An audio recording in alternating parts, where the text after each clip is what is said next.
Te damos gracias una vez más por habernos dado la oportunidad, Señor, de estar aquí en tu casa, Señor amado.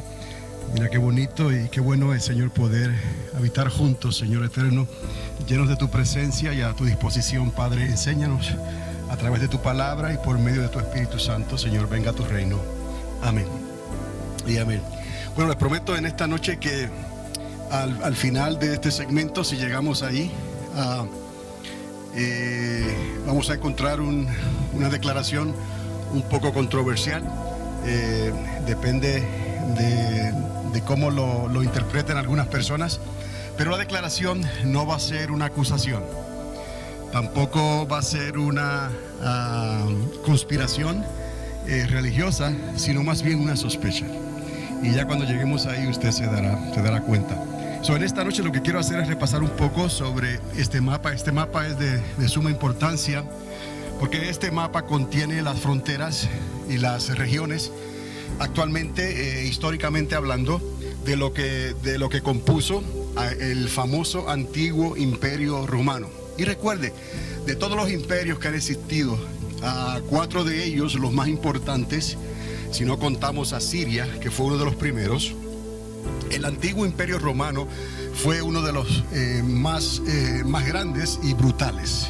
Y también podemos decir de mayor extensión, que si contamos desde los días que se formó Roma y el imperio romano hasta cuando cayó, son casi unos 1000 años, algunos sacan cuenta. Fue un imperio único. Y es único lo que vio el profeta Daniel, esa cuarta bestia terrible que él vio. Y Gabriel, el ángel, hizo énfasis en esa interpretación las veces que visitó a Daniel para explicarle estas visiones terribles de la noche, estos sueños espantosos. Pero qué bueno es Dios, que Dios está en control.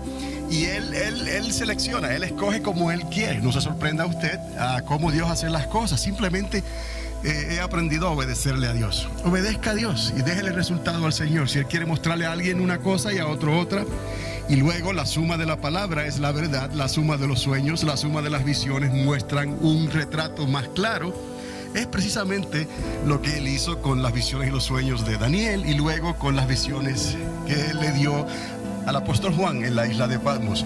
Y ahí podemos ver entonces cómo se completa este retrato, cómo esta historia llega a una clausura, cómo podemos decir que se cierra en el final de los tiempos, que Dios sigue siendo Dios, que sigue sentado en su trono, que Él es dueño y señor de todas las cosas y que Él llevará su creación hacia un final feliz. Gloria a Dios, esa nueva Jerusalén que descenderá del cielo, esa nueva ciudad, ese árbol de vida, ese río de vida, la eternidad con Dios eternamente y para siempre. Es algo extraordinario que el apóstol Pablo vio un poquito de eso. El Señor lo llevó al tercer cielo y le mostró algo, y él regresó diciendo cosas que ojo no ha visto, hombre humano no ha visto esto ni ha escuchado. Quiere decir que él vio y escuchó cosas increíbles. Son las que tiene reservada el Señor para nosotros, su pueblo. Amén. Es necesario que perseveremos hasta el fin. Es necesario que después de haber comenzado esta carrera no miremos hacia atrás, y si alguno resbala o da un tropezón o incluso llegar a caerse, que se levante en el nombre de Jesús. No mire hacia atrás, no se justifique, tampoco establezca un sentido falso de humildad. Confronte la realidad, acepte la realidad y en el nombre de Jesús siga hacia adelante. Haga siempre lo que es correcto hacer. Haga siempre lo que es la verdad. No importa de dónde venga la presión, si es del gobierno, si es del trabajo, si es de la familia, si es de ti mismo. Cuando te miras al espejo y hay algo que te está inclinando a tomar decisiones contrarias a tus principios, siempre haz lo que es correcto y vas a estar bien. Siempre haz lo que es la verdad y vas a estar bien, porque verdaderamente la palabra de Dios, que es verdad, permanece para siempre, y a la larga saldrás victorioso. Todo lo puedo en Cristo que me fortalece, pero para eso tendremos que andar en la verdad y hacer siempre lo que es correcto y hacer siempre lo que es la verdad. Entonces nos podemos dar cuenta de que esta historia tiene un final feliz, y es porque Dios está en control, como les dije antes, pero eso no quita que es una realidad, y la realidad es algo palpable que se puede sentir, que lo vamos a vivir, y que nuestro Señor Jesucristo, Él mismo llegó a decir: ay de los moradores de la tierra en ese tiempo, ay de las que den a luz, ay de las que estén en Jerusalén, de las que estén en esas tierras que van a ser impactadas de una manera especial, pero no en el sentido para cosas buenas, sino en el sentido de tribulación, en sentido de persecución, en sentido de guerra. Hay de las que maman en esos días, hay de esos niños, y hace una serie de advertencias de que si aún el mismo Señor Jesús dice: ojalá y no sea en sábado la huida, ojalá no sea en día de reposo. Entonces el Señor está hablando de algo terrible que viene sobre la tierra, y que si ciertamente va a afectar al pueblo de Dios, al Israel como lo conocemos, en parte a la iglesia como la conocemos, pero principalmente al resto de las naciones de la tierra, porque esto que viene es para las naciones de la tierra, y ellos tendrán que enfrentarse a eso. ¿Cuál es nuestra responsabilidad como iglesia? Es brillar, ser esa lámpara que está puesta sobre el almud, ser esa lámpara que está puesta arriba y no está escondida, brillar con el testimonio de la palabra de Cristo, sin dejarnos influenciar, sin dejarnos manipular por la religión del mundo, por la sociedad, por la política del mundo, por la autoridad del mundo. Recordemos siempre que Jesús nos enseñó, y Pedro lo recibió bien claro y dijo: es necesario obedecer a Dios antes que a los hombres, aunque eso cueste ¿qué? Persecución, aunque te cueste el trabajo, aunque te cueste división en la familia, aunque te cueste lo que te cueste, es necesario obedecer a Dios y hacer lo que es correcto. Amén. Y entonces Dios te dará la recompensa en el día postrero. Dios cuenta con un pueblo así. Por eso les hablé en términos de un operativo militar, porque el operativo militar necesita disciplina, y esa disciplina, nadie nace con esa disciplina. Esa disciplina se forma, está forjada en un yunque, en nuestro ser, en nuestra fibra, en nuestro carácter, donde esa disciplina se va desarrollando y podemos reaccionar conforme a nuestra actitud.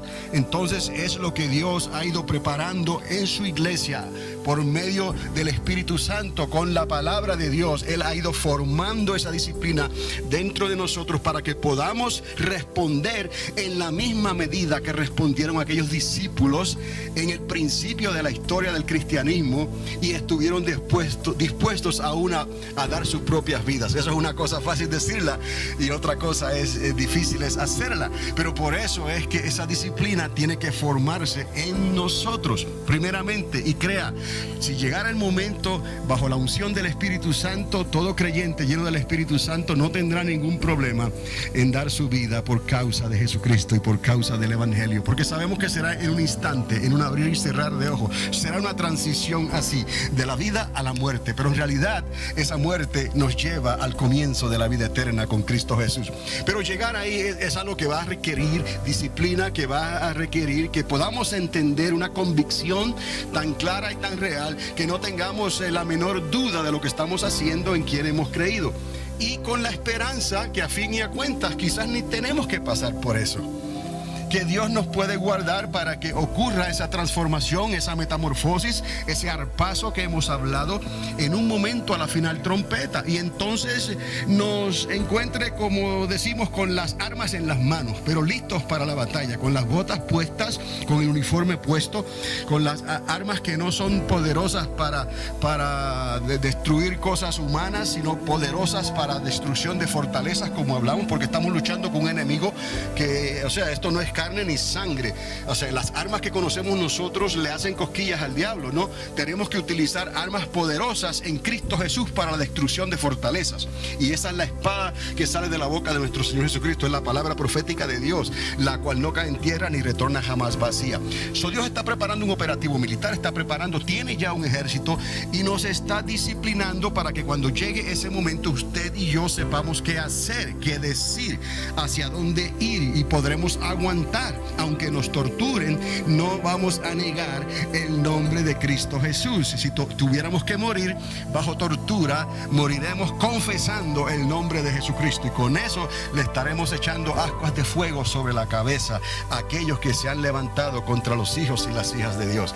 Entonces todo esto tiene en realidad, tiene algo que verdaderamente, si te pones a pensar, tiene un significado extraordinario que te va a hacer cambiar tu forma de vivir, tu forma de pensar, y que no importa lo que veamos allá afuera, eso no te va a hacer mover para dudar de Dios. Todo lo contrario, vamos a estar firmes y vamos a tener un testimonio convincente para hablar a las personas. Recuerda, esto de los que quieren, no los podemos obligar, pero no quita que tú le diste la palabra verdadera, la palabra que esa persona necesitaba para poder arreglar su vida y convertirse y escapar de la ira venidera. Salió de tu boca, llegó a sus oídos. Si esa persona lo quiere creer es una cosa, si no lo quiere creer es otra, pero tú hiciste tu parte y Dios te recompensará por eso, porque guardaste el testimonio.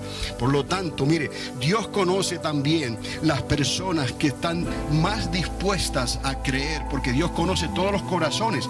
Él te va a hacer cruzar en tu camino esas personas que van a creer, para que no nos desanimemos, porque ciertamente Dios sigue con su agenda, no queriendo que ninguno perezca, sino que todos procedan al arrepentimiento. Y la diferencia, Dios cuenta contigo para que tú la hagas y seas ese canal de bendición para hablarles a esas personas. Entonces, todo esto te está tomando forma, este gran rompecabezas histórico y profético, escatológico, como le llaman algunos, del fin de los tiempos, está tomando forma. Y no es la forma que le da Hollywood, no es la forma que le dan las películas, no es la forma que le dan los astrólogos, no es la forma que le dan esos profetas a medias, ¿no? Profetas de almohadas, algunos le dicen así, ¿no? Porque se dejan utilizar por los medios, ¿no? El dinero los compra o las circunstancias los hacen cambiar de parecer. Nosotros no somos de eso. Ni el dinero los compra, ni las situaciones nos van a hacer cambiar de parecer. Entonces, en forma breve les he dicho esto como para traerles otra vez en sincronización, ¿no? al propósito de lo que estamos haciendo, y que esto sí tiene sentido y que vamos a ver más todavía, pero vamos a ir entendiendo según el Espíritu Santo nos va mostrando y nos va iluminando, como dice el Señor. Entonces, esto que les había mostrado anteriormente, para no hacer un repaso completo, ¿no? Pero si usted ha estado pendiente de lo que les he estado enseñando y ha tomado las notas donde están los versículos y ha podido repasar estas notas, pues mucho mejor. Y si tiene acceso al internet, y puede entrar a YouTube, al canal nuestro, y ahí puede ver todas estas lecciones completamente gratuitas de 22 minutos cada una, y las puede descargar en su computadora, en su ordenador también. Este mapa obviamente pues es muy importante, porque este es el mapa que demarca, es una demarcación de ese territorio, e incluye esas regiones y países de gran importancia durante el tiempo de la última semana de Daniel. Y no me ha escuchado hablar de la última semana de Daniel y no de la gran tribulación, porque ya entendemos obviamente y bíblicamente hablando que la gran tribulación es un error decir que es toda una semana de 7 años. Ha quedado demostrado que esa semana, última semana de Daniel, está dividida en 2 periodos de 3 años y medio cada uno, y que el segundo periodo es el que cualifica como el tiempo de angustia de Jacob, dadas las circunstancias que la misma palabra nos enseña, y que la primera mitad de esa última semana es un periodo donde Dios va a estar tratando con los judíos, con Israel, con el templo, por toda la tierra, pero principalmente desde el templo, porque se comenzarán a hacer los sacrificios diarios, la ofrenda, todas las libaciones judaicas que se practicaban históricamente se van a establecer otra vez durante esos 3 años y medio. Y habrán 2 personajes muy significativos, 2 profetas, 2 olivos, dos ramas, por decirlo así, de olivo, que van a estar hablando y profetizando y decretando ciertas cosas y la voluntad de Dios durante ese tiempo, no solamente para Israel, sino para el mundo entero. Entonces, obviamente podemos entender que es un tiempo difícil, es un tiempo de principio de dolores, pero la conclusión al final es que el Señor mismo vendrá personalmente y nosotros regresaremos con Él, y Él se encargará de comenzar a poner a todos sus enemigos sobre sus pies durante ese conflicto final que se llama Armagedón, que ya hemos hablado y que ocurrirá en el valle de Jezreel, que está al noroeste de Israel.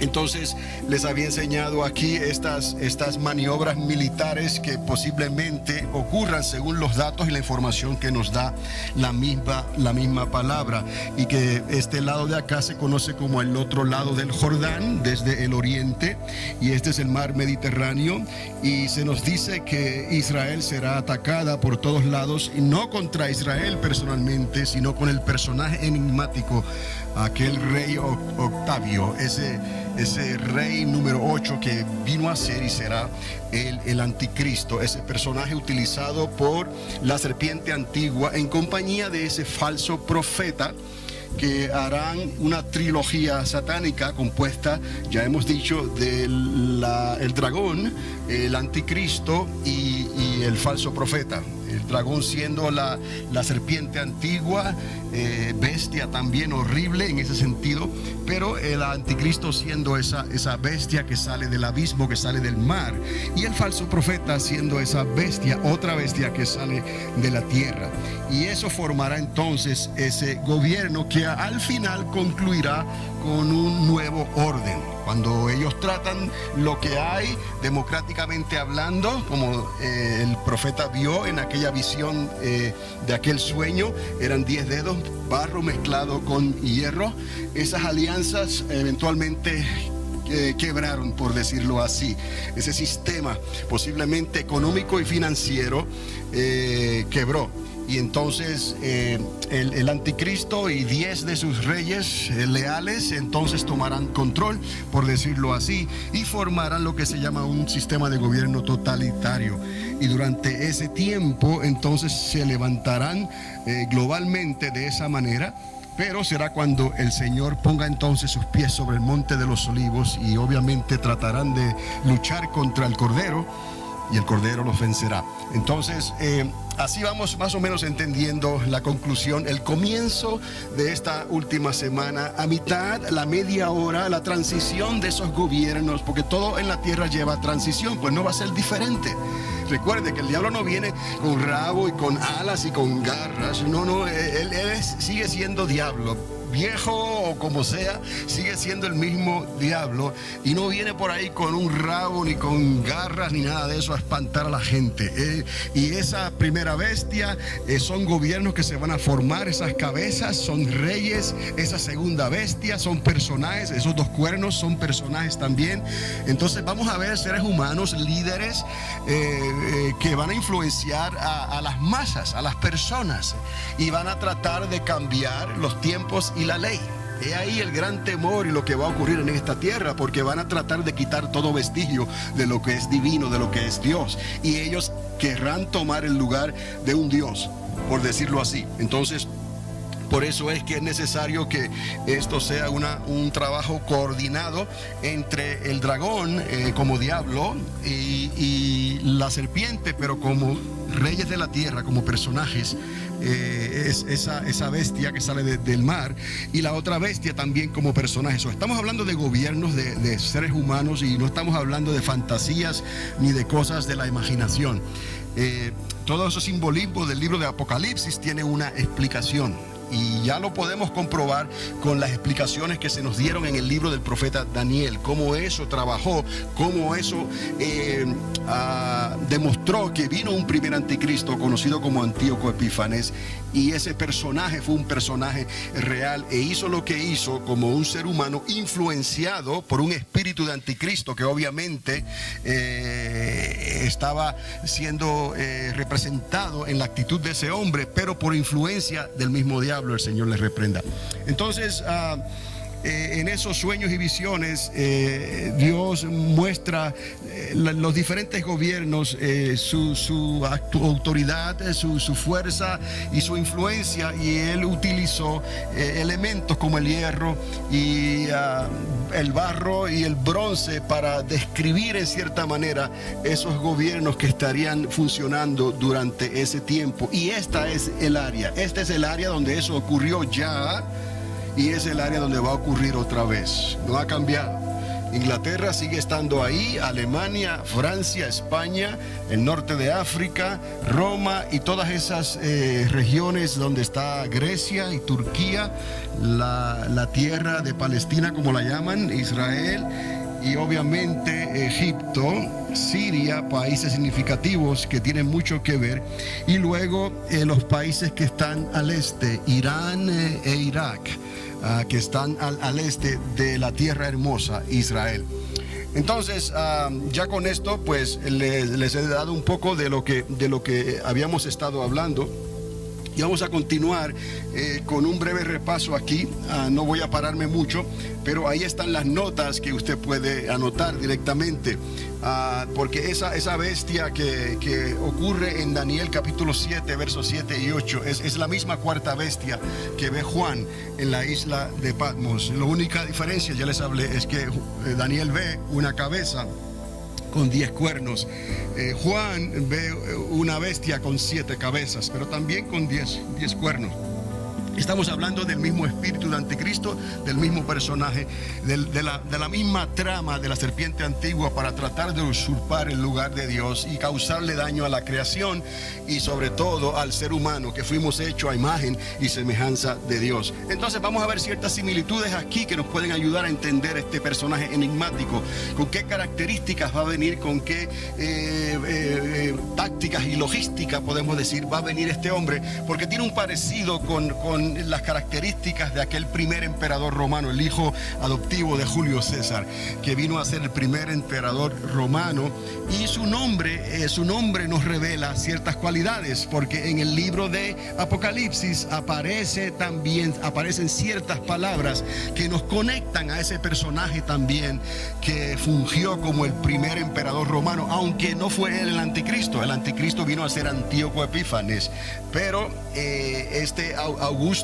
Octavio Augusto César obviamente vino a representar un cuerno muy poderoso, muy significativo, que tiene características que el segundo anticristo parece tener.